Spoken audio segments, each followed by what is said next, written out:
I'm Donald Lipsky. I've been making art for 45 or 50 years. The first several decades of that, I was basically making work that was being shown in galleries and museums.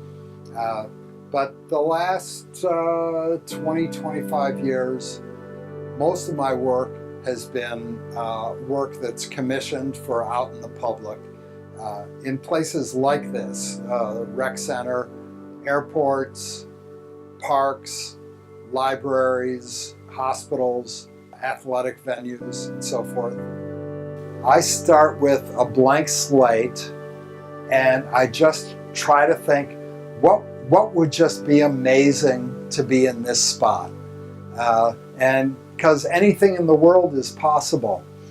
You've got these three corridors that each have like a clerestory window, and when these windows come together, they all sort of tilt up like this and make this spectacular skylight.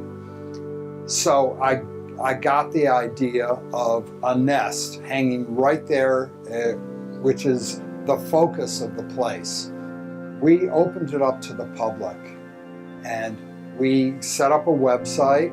I gave a talk about what I was doing, and then people responded to the site with the birds they would like to see.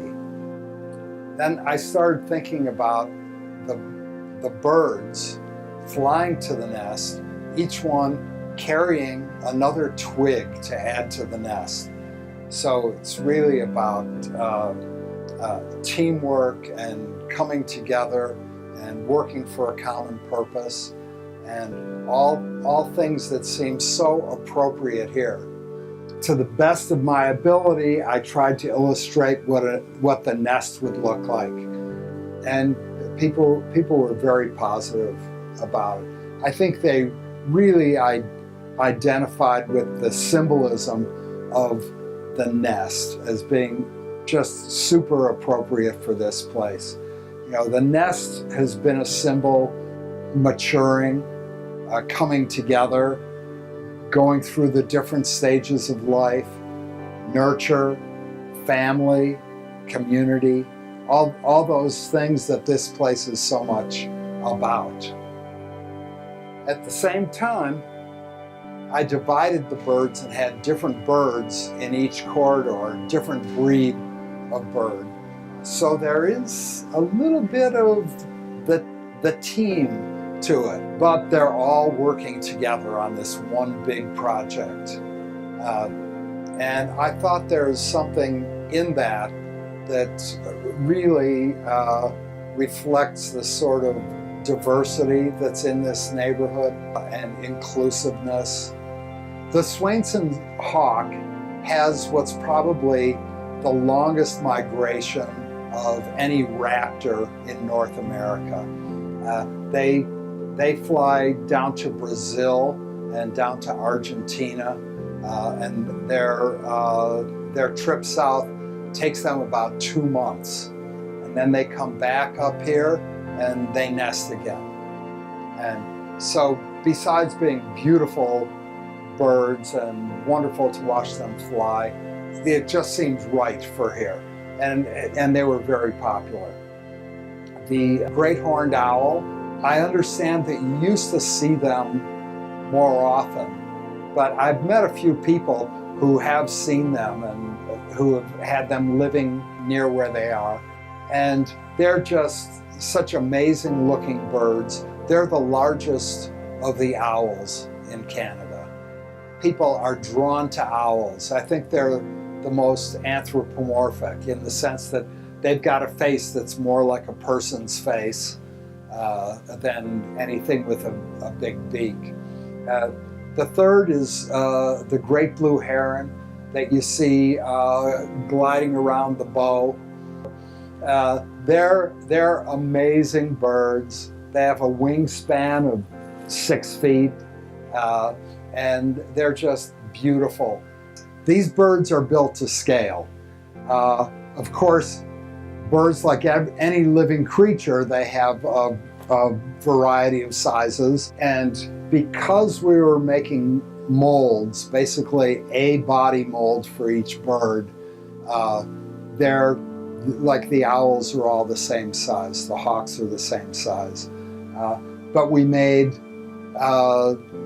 different molds for the wings. So some of the wings are up like this and some are down like that. The heron, we made different necks so that they're really curled up and really stretched out, and put the legs in different positions and painted them to really give them individual personalities. I have a colleague named Chris Collins, who is a naturalist sculptor. I sent him pictures and he would send me sketches back, and we worked back and forth on it. And as he was building these out of clay, sculpting them out of clay, but he's so tuned into nature, more or less I let him go. He understood the idea that we wanted to have all this variety. And then he's got a cousin who is a great painter, who one by one painted every little feather on there. When he was making the wings, he made every feather and then would take these feathers and put them together so it really became a wing that looks like a wing.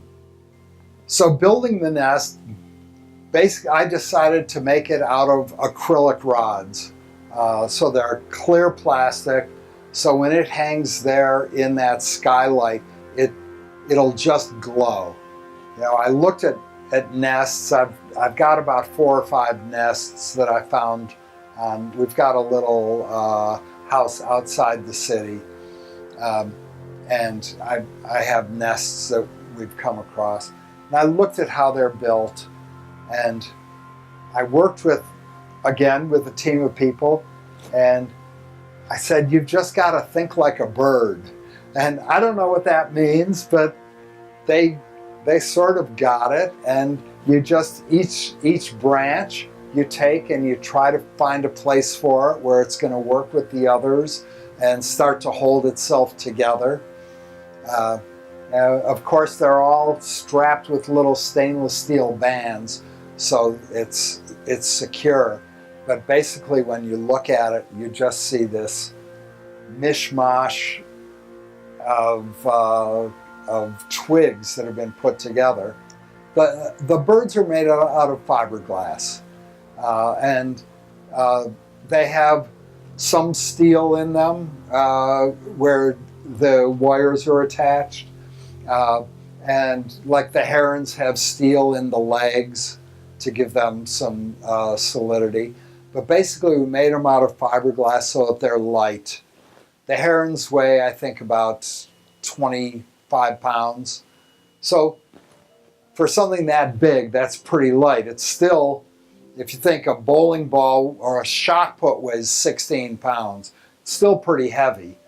But they're just gliding up there and looking as weightless as they possibly can. I wanted, when you came in, to really see the whole flock of birds flying. And then after you get closer, you start to perceive the nest.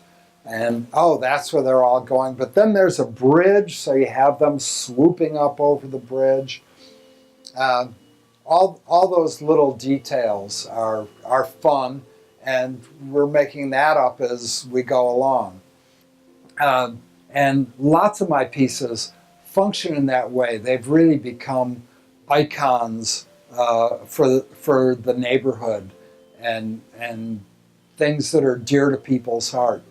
And at its best, that's what public art should be. Just like this place, it's a reflection of the values of a community that values beauty, that values philosophy, that values thought, that values the arts in general. That's who we are, and it's reflected in making this small gesture to add art everywhere.